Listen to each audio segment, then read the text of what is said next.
Throughout America are pockets of land where nature rules. And man is merely a visitor. These are the country's wildest places, protected by a groundbreaking law called the Wilderness Act.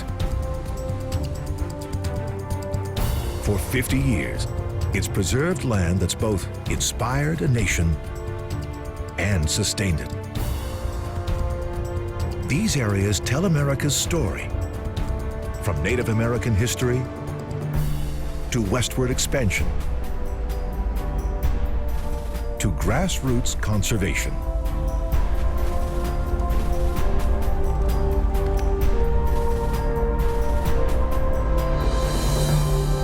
This is the American wilderness.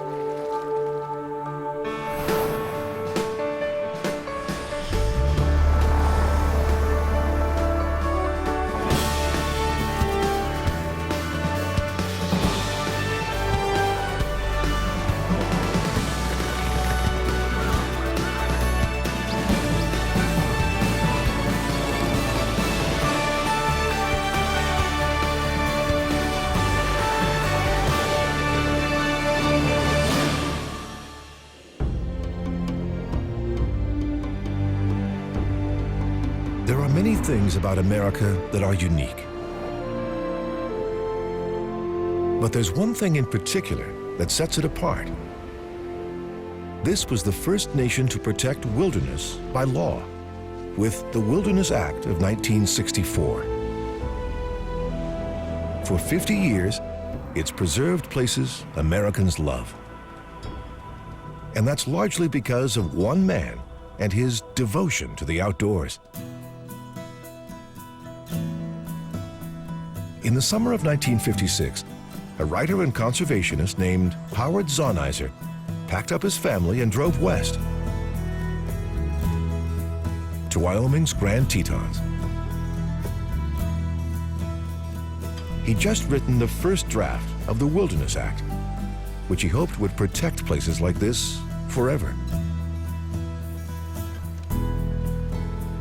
That summer, Zahniser was taking a break to write about family camping. And though he didn't climb mountains, he admired them. He hiked with his wife and 4 children and relaxed by the region's many lakes. Then they drove north to Yellowstone and beyond.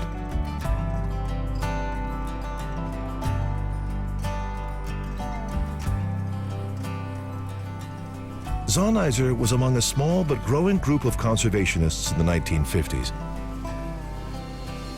They'd seen dams and roads affect national parks, and they were concerned about mining and logging on other protected land.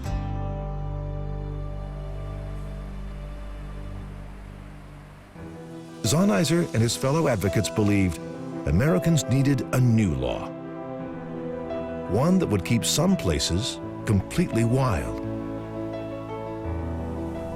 He spent the next 8 years working towards that goal. Zahniser repeatedly lobbied Congress and wrote 66 drafts of the Wilderness Bill.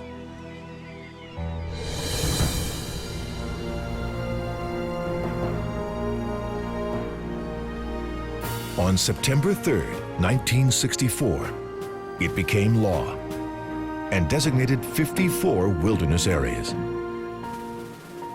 In 2014, the law's 50th anniversary, it will have protected more than 750 regions in the U.S. and Puerto Rico. These places have the government's highest level of protection.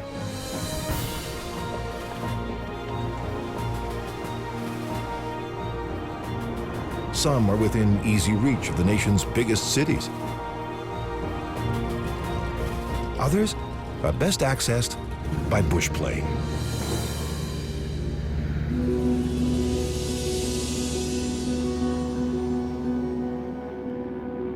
This pilot is flying to Denali Wilderness in south central Alaska. It sits in the middle third of Denali National Park and covers more than 2 million acres. Within the wilderness, strict rules keep the area in its natural state, and visitors must leave no trace. The plane is delivering climbers hoping to summit Mount McKinley.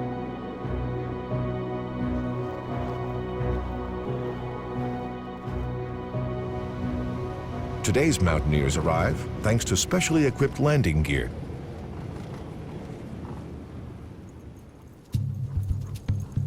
But early explorers navigated this area by dog sled. Among them was a wilderness advocate named Marty Murie.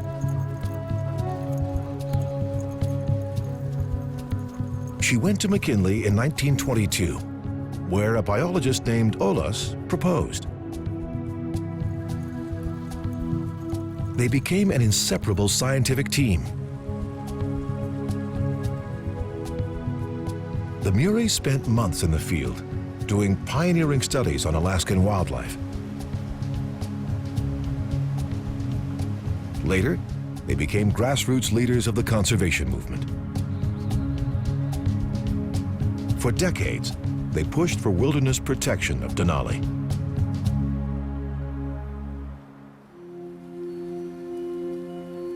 In 1980, their work paid off. Congress gave wilderness status to Denali and another 55 million acres of land. All of it was in Alaska.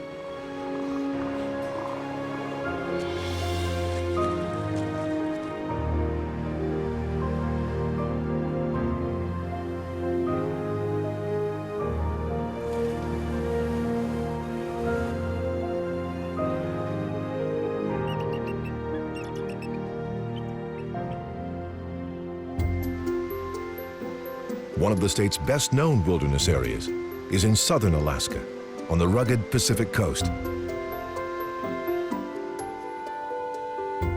Katmai Park and Wilderness is home to the world's largest concentration of brown bears.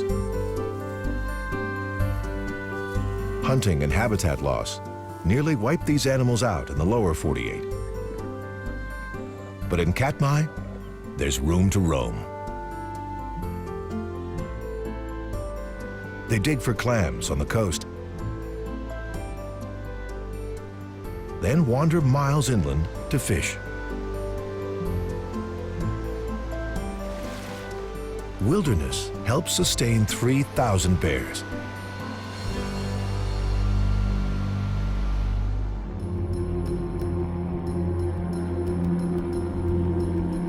It also preserves a key research area for scientists. The Valley of 10,000 Smokes is home to the biggest volcanic eruption of the 20th century.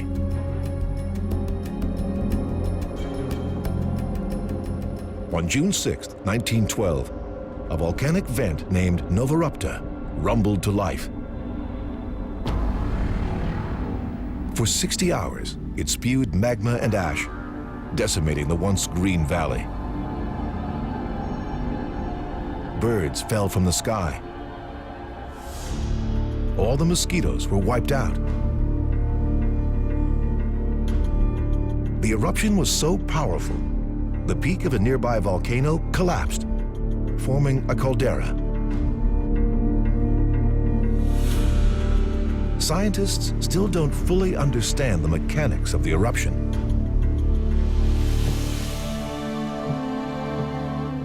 Wilderness status keeps the area pristine, so research can continue more than a century later. But of all Alaska's vast wilderness areas, one is the granddaddy of them all. Wrangell St. Elias. This remote spot was put on the map because of a mining camp. The old mining town of Kennecott serves as one of two main entry points to the wilderness, which is bigger than Switzerland.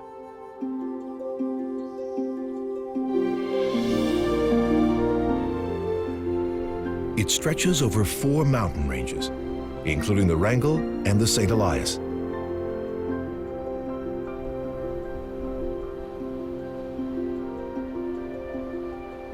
In the midst of the mountain kingdom is one of the world's most precious resources: ice. The Bagley Ice Field lies in the southern part of the wilderness. It's the largest ice field in North America, 25 times bigger than the island of Manhattan. On the surface, spots of melting snow create ponds and channels that refreeze into blue ice.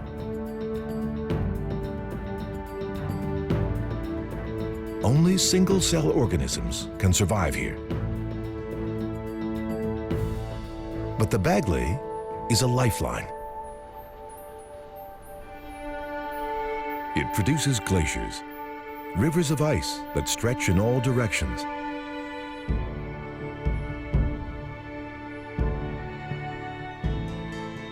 Six feed the Copper River, which makes up the southern border of Wrangell-St. Elias. The river creates streams, which deposit nutrients into the Copper River Delta. And in these lush wetlands, wildlife thrives.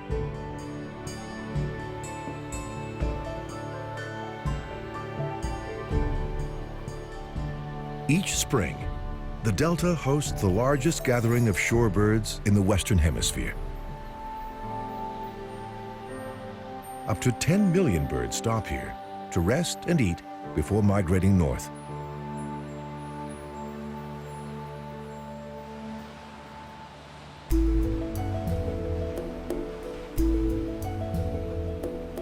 The rich waters are vital to hundreds of species, like sea otters, who gather to dive for crabs and fish.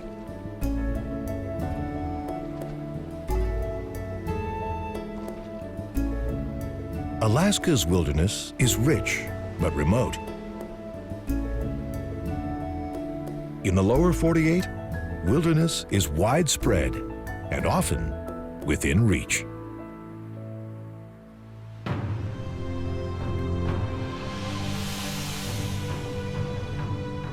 In Florida, half an hour from Miami, is Everglades National Park.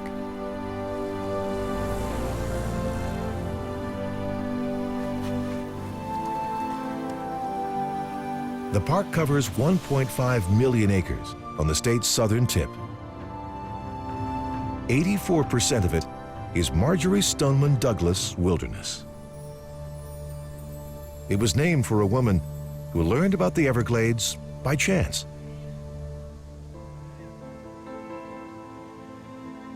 In 1942, Douglas was asked to write a book about the Miami River.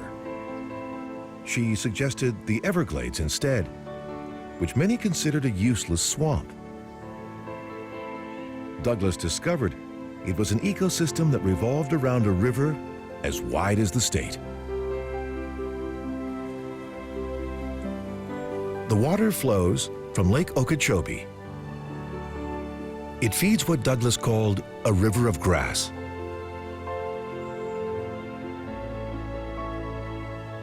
Today, the Everglades provides drinking water to millions and protects 24 threatened and endangered species.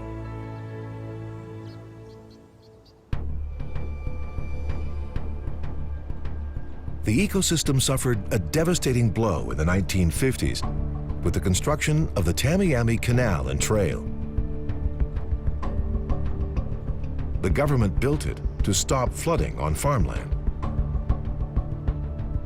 But the canal cut off water flow. Huge pieces of the Everglades dried up.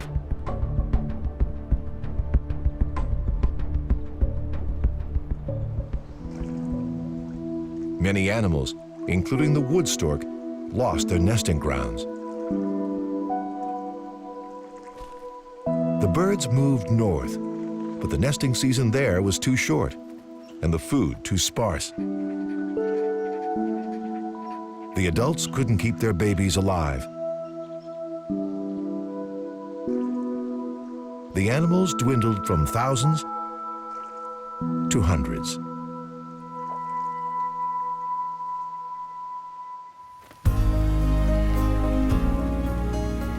Today, they're making a comeback, thanks to wildlife and wilderness protection. One of the biggest environmental efforts is the Everglades Restoration Project. The multi-million-dollar undertaking will try to restore some of the river's original route.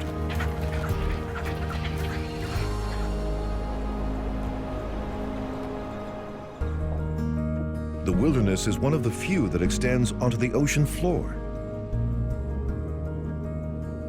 This area is protected for animals like sea turtles, which have been on the endangered species list for decades. Oil spills and poaching threaten them throughout the Gulf of Mexico. But they have a refuge 8 miles off the Mississippi coast in Gulf Island's wilderness. It's part of Gulf Island's national seashore. The area contains strictly protected nesting grounds for the most endangered sea turtle, the Kemp's Ridley. People hunted the animals to near extinction in the 1950s. In the 70s, they gained federal protection, as did the Gulf Islands. Now, each summer, when the hatchlings emerge, the coast is clear.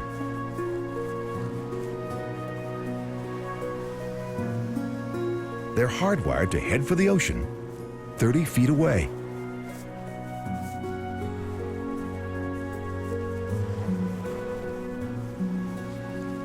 Instinctively, they'll remember this beach.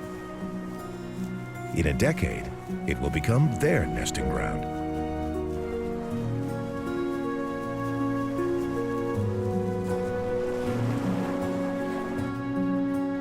The Wilderness Act is designed to protect areas like these forever.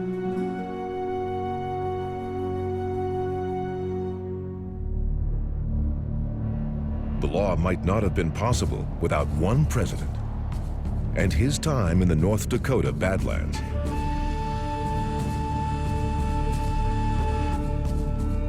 Teddy Roosevelt National Park is home to 3 wilderness areas in the western reaches of the state. In 1883, Roosevelt boarded a train headed west.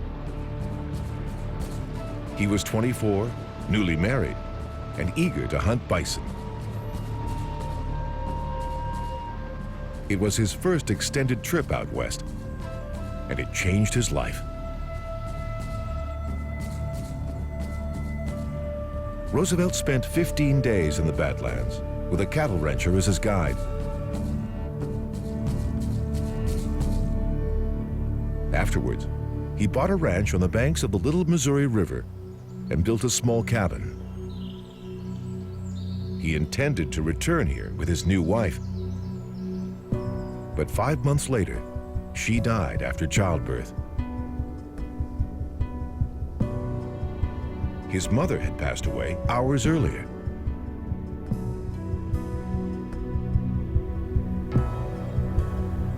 The Badlands became Roosevelt's refuge. He went on weeks-long hunting trips and threw himself into ranch work. In the coming years, he witnessed overgrazing on grasslands as cattle ranching grew. He called the mass hunting of buffalo a veritable tragedy. Conservation became increasingly important to the young Republican. As president, Roosevelt protected 230 million acres of land. His foresight saved many of America's most beautiful places.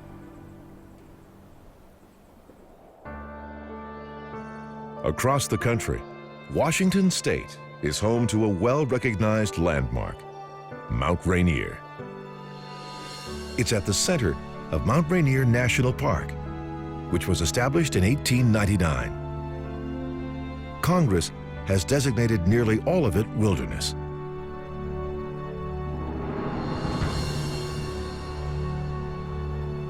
The area was important to naturalist John Muir, a forefather of the environmental movement. He came here in 1888 to climb Rainier and write about his journey.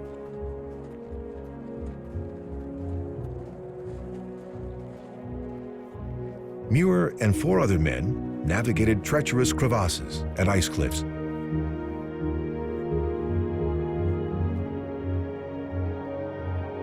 At 10,000 feet, they stopped at what's now Camp Muir. The next day, they reached the summit.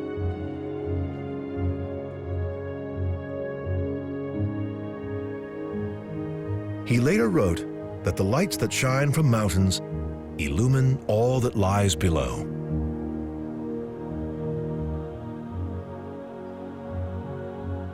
Muir went on to help found the Sierra Club and advise presidents. He spearheaded 3 national parks, including Rainier.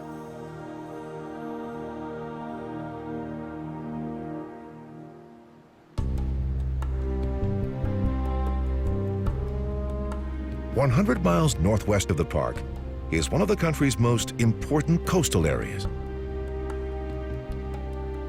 Olympic National Park and Wilderness sits in Washington's northwest corner.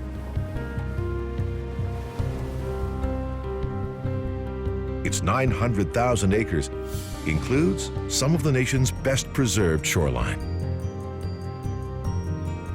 The coastal area is speckled with sea stacks, which serve as habitats for 300 species of birds.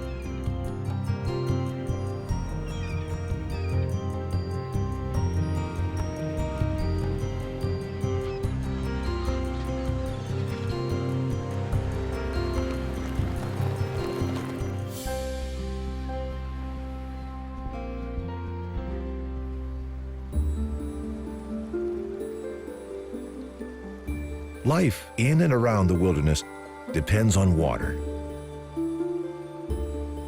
But for nearly a century, a river that fed the area was blocked.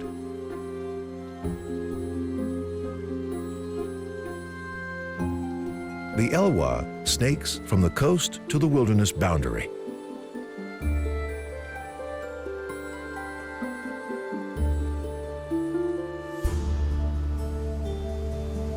Two dams were built here in the 1900s to generate power.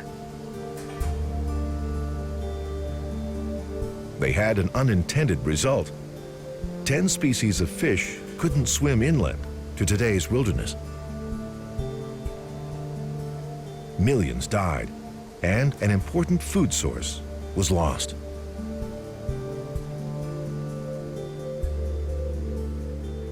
In the 1980s, local citizens lobbied Congress to remove the dams. The government began tearing them down in 2011.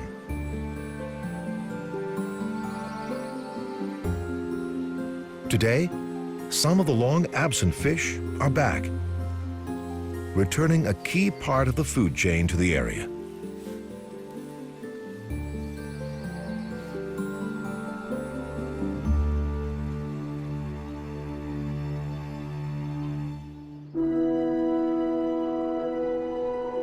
Further inland, the wilderness is bigger than Rhode Island. At its center is Mount Olympus, part of the Olympic Range. Within these jagged peaks are 60 glaciers, including the Blue Glacier.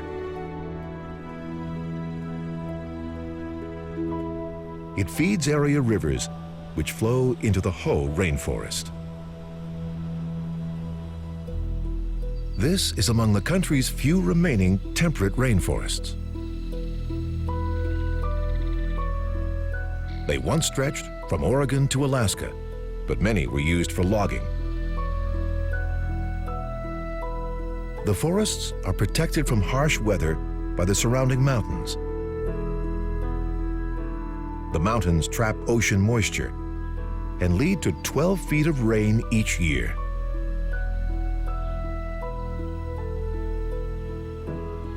The rich vegetation feeds animals like the Roosevelt elk, which roam the area in large herds.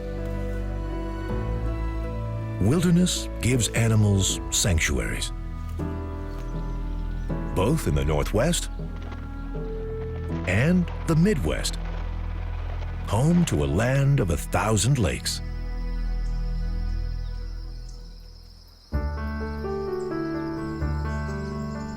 Boundary Waters Canoe Area Wilderness sits in northern Minnesota on the Canadian border. It was a sacred place for conservationist Sigurd Olsen.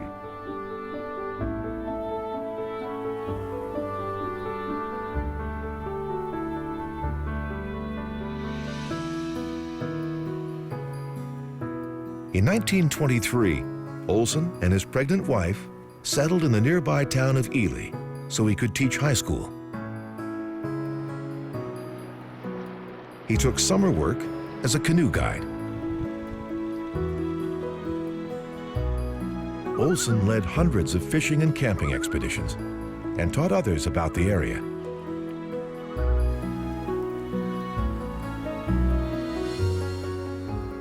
He became a leading nature writer, coming up with ideas at his cabin in the woods.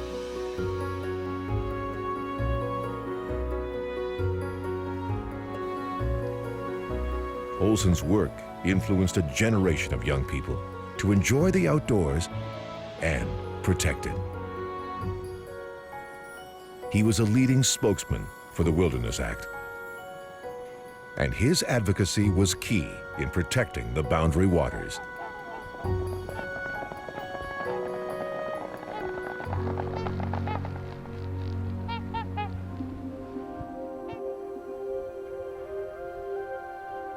"1,400 miles away, in New Mexico, a far different wilderness preserves remnants of an ancient civilization. Bandelier National Monument covers more than 33,000 acres in the northern part of the state. Congress designated 90% of it as wilderness. People enter the wilderness through Frijole Canyon, which contains some of the country's best preserved cliff dwellings.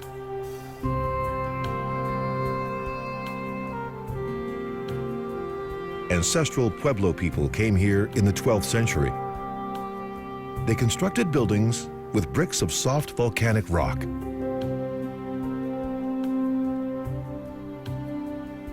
Behind the structures, they carved rooms into the cliffs.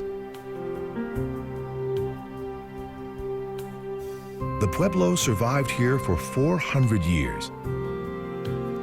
Overpopulation and drought forced them to move. At Bandelier, their legacy remains, protected for generations to come.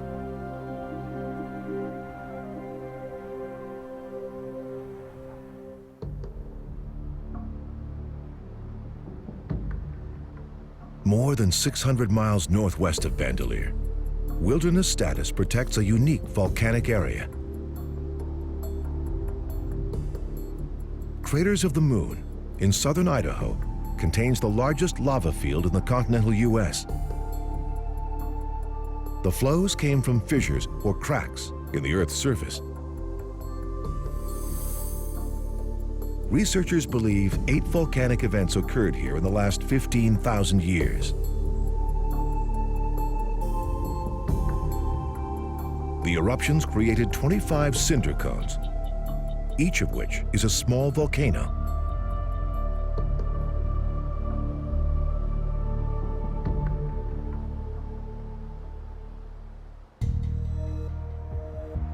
A local explorer recognized the region's scientific value in the early 1900s. He pushed for federal protection. Today, The wilderness allows researchers to study how nature heals.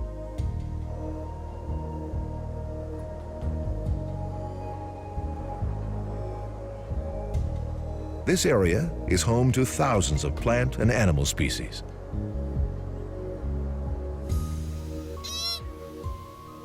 Among them is the pika, a relative of the rabbit, which makes its home in broken lava.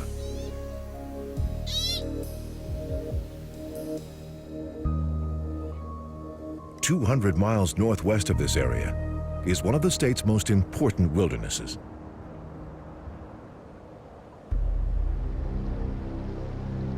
In western Idaho, the Snake River is the driving force of a wilderness called Hell's Canyon. It gained protection through conservation leader Frank Church. He became a U.S. Senator in 1957 and walked into a heated debate about whether to dam the region. Lawmakers wanted to use the river as they had elsewhere for hydroelectric power and irrigation. Senator Church was behind it. Dams meant development. But as companies fought over construction, he learned more about the canyon. It's North America's deepest gorge and a vital route inland for salmon. The fish are a cornerstone of plant and animal life in central Idaho.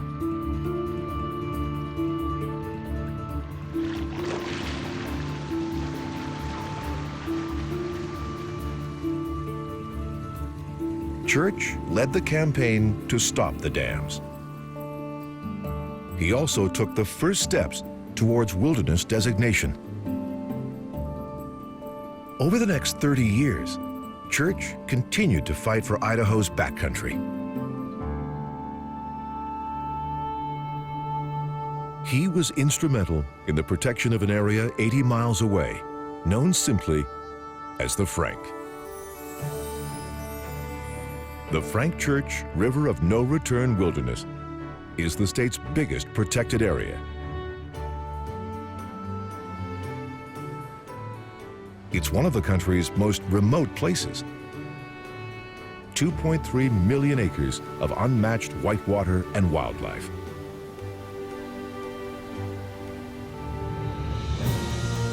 The Frank is so big, most people access it by bush plane.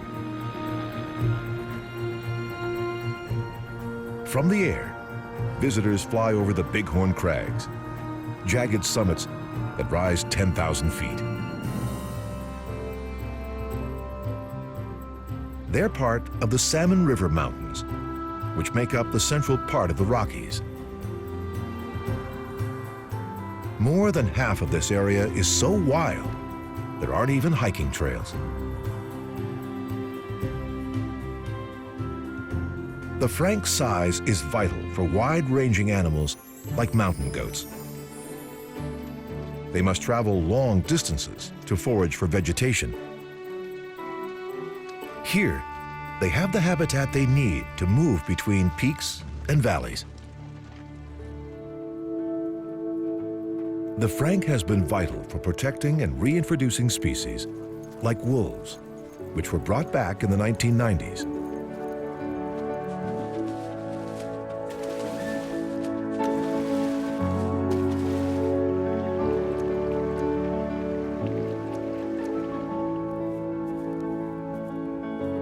Wilderness has given animals a second chance, both in Idaho and hundreds of miles away on the California coast.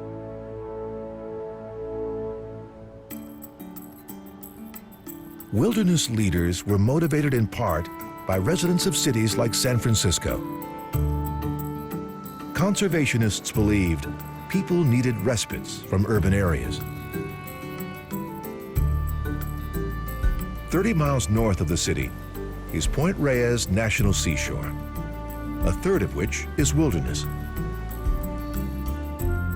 Before federal protection, the area was used for ranching and dairy farming. some of that land use encroached on habitats for animals, including the Thule elk.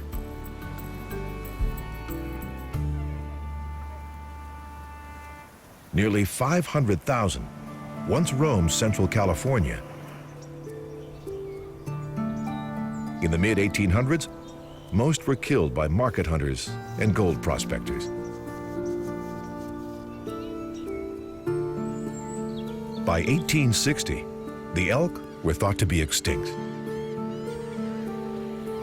But a cattle rancher had secretly given refuge to the last herd.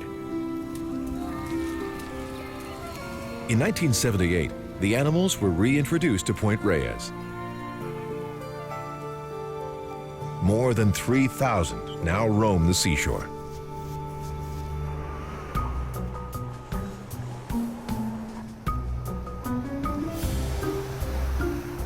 Point Reyes beaches are vital to elephant seals.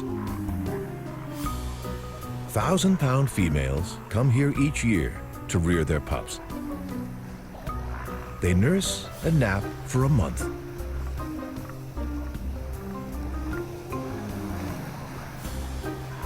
Then, they return to their feeding grounds 5,000 miles away.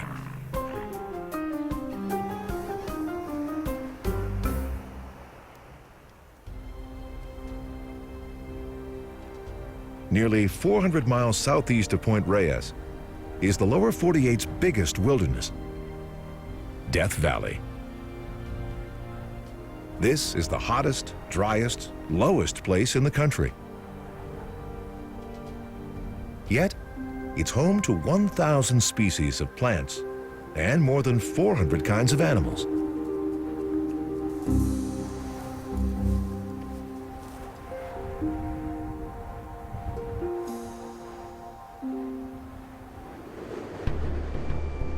The area may be best known for the story of the lost 49ers. In December of 1849, a prospector named William Manley brought a wagon train here. He was leading 25 people, including women and children, to gold country. Manley was looking for a shortcut. Instead, he faced one of the world's most foreboding landscapes. Water was nowhere in sight. There were no signs of life. He managed to get the wagons across the desolate valley, but they couldn't cross the mountains. The families were trapped and starving.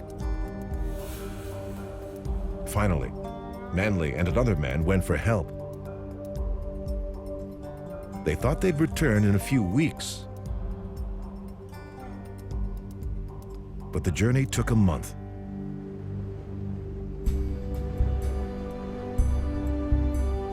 Amazingly, the families had survived. They'd found a spring for drinking water and hunted small game. Afterwards, they named the area Death Valley.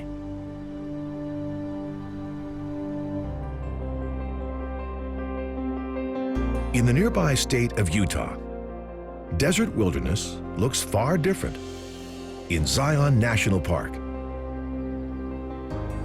It's the state's most popular park, drawing 2.5 million visitors each year. Congress designated 86% of it wilderness in 2009. The area was protected for its stunning rock monoliths and deep sandstone canyons. They were formed millions of years ago when winds blew sand dunes on top of each other until they reached depths of 2,000 feet. Today, people flock to Angel's Landing, a 2.4-mile hike that ascends 5,800 feet. The reward is one of the best views in Zion.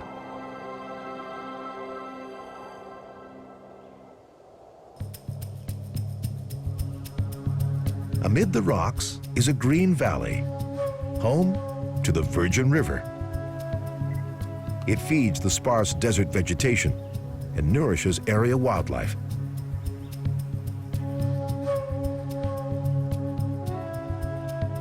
"68 species of mammals live here, including the bighorn sheep. The animals were vital to Native Americans, who used them for food, clothing, and tools. Pioneers nearly hunted the sheep to extinction, but in 1973, 8 animals were reintroduced to Zion. Today, more than 500 roam this part of the country.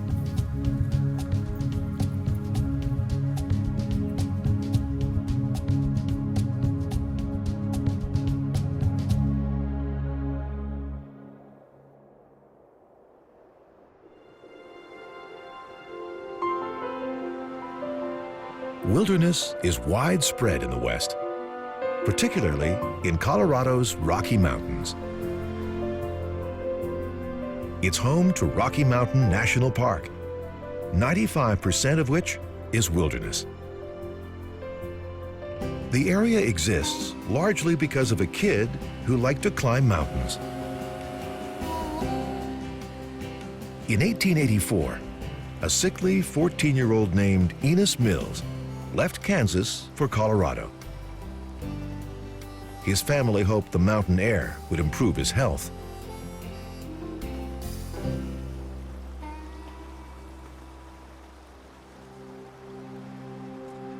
At 15, Mills climbed Long's Peak, which is at the center of today's wilderness.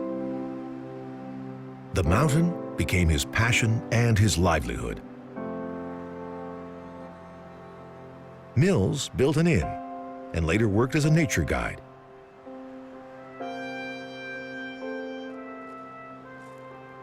He was the leading advocate for the park, which was established in 1915.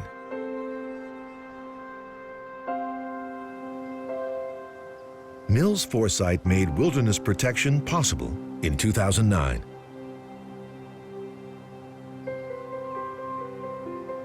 Since Mills' time, Colorado citizens have played a pivotal role in preserving their state's wild places. In the 1960s, 3 Aspen mothers organized one of the nation's first community-led wilderness campaigns. The women met in each other's kitchens and pored over maps of the surrounding mountains.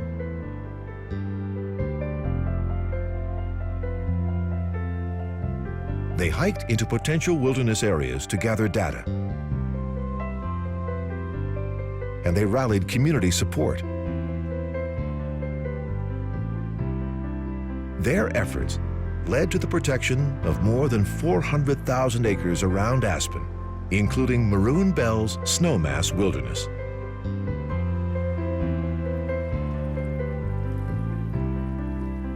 Today, their innovative work serves as a model for community organizing nationwide.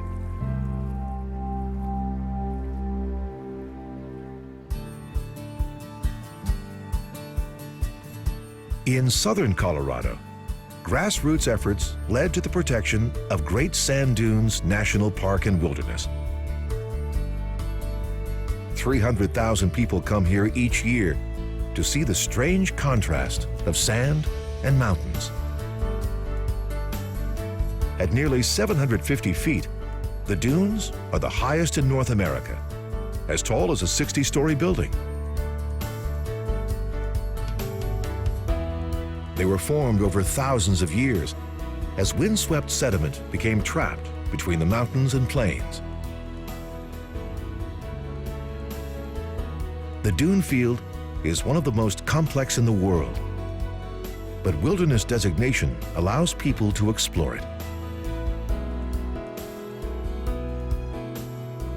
It's just one of dozens of protected areas in the Rockies, preserved by everyday people.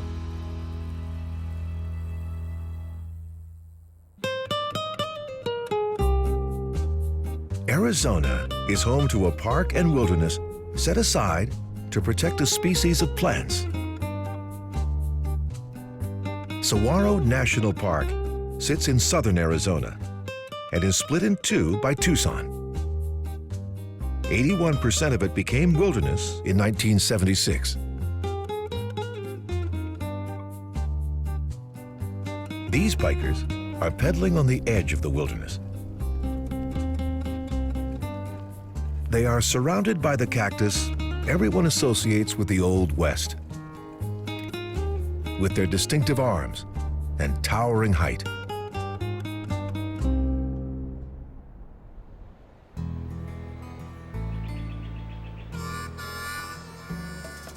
The plants also play a key role in the area's ecosystem. Deer, coyotes, and even humans rely on the moist green fruit. Some birds even nest in the plants to stay safe from predators. The cacti's iconic status has downsides. Cactus rustlers sell them for up to $500. Now, the Park Service implants microchip ID tags, like those used in pets, to deter plant poaching.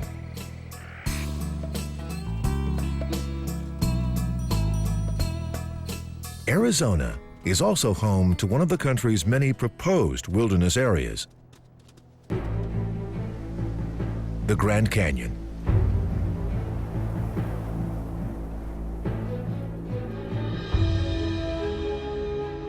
It was established as a national park in 1915.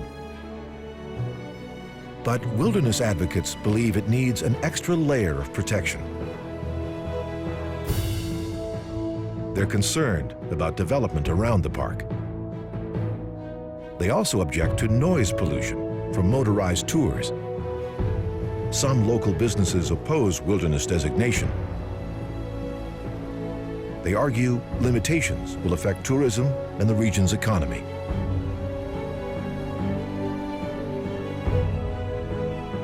For now, heated debates continue about one of the nation's most iconic parks.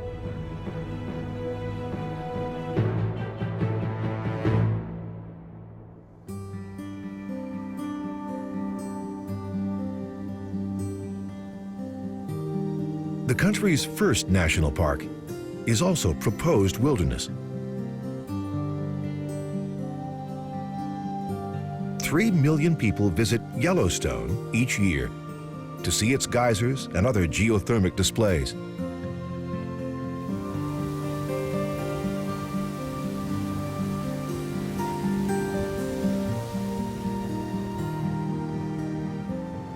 Companies are vying to drill for oil and gas nearby.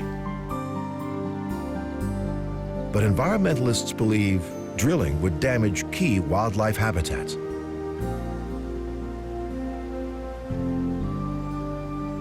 Yellowstone is one of the only places in the continental U.S. where all the major predators are still present.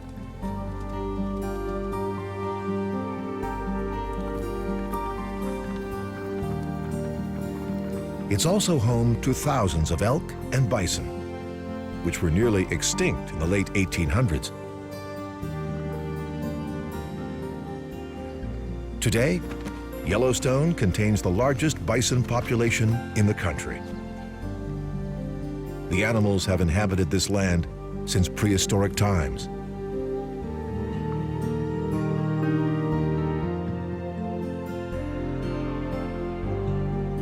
For now, environmentalists continue to push for wilderness designation in Yellowstone and across the country.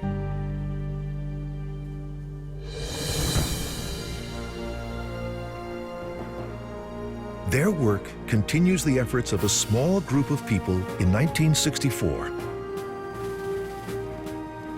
Efforts that now protect more than 100 million acres of land.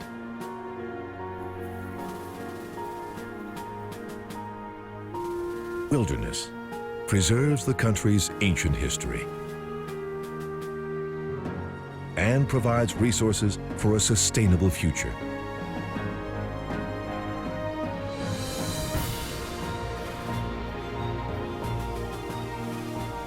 The nation's wildest places remind us of America's pioneering spirit